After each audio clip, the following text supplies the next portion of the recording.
సార్వత్రిక ఎన్నికలపై ప్రత్యేకంగా దృష్టి సారించారు ఏపీ సీఎం జగన్. ఇవాళ మంగళగిరిలో పార్టీ క్యాడర్ తో భేటీ కానున్నారు.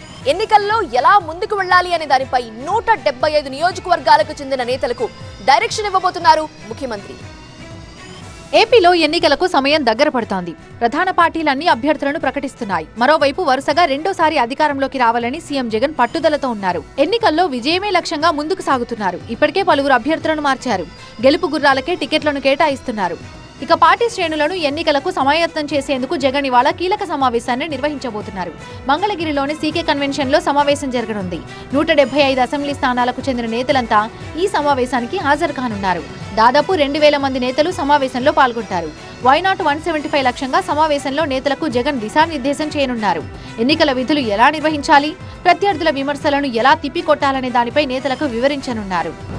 సమర్థంగా పనిచేయగల బూత్ కమిటీ మెంబర్లను ఎంపిక చేయడం, దానికి సంబంధించి ఒక ఓరియంటేషన్ ఇచ్చే ప్రక్రియ జరుగుతుంది. ఎన్నికలకు ముందు మేము జరగబోయే రేపు క్షేత్రస్థాయి సమావేశం ఇదే ఆఖరి జరుగుతుంది కాబట్టి దీనికి ఆ మేరకు అంత ప్రాధాన్యత కూడా ఉందనే విషయం గమనించాల్సింది. ఇప్పటికే సిద్ధం పేరుతో పార్టీ కార్యకర్తలతో భారీ బహిరంగ సభలు నిర్వహిస్తోంది వైసీపీ. ఇప్పటి వరకు 3 సభలు నిర్వహించారు. మార్చి 3న మరో సభ కూడా జరగనుంది.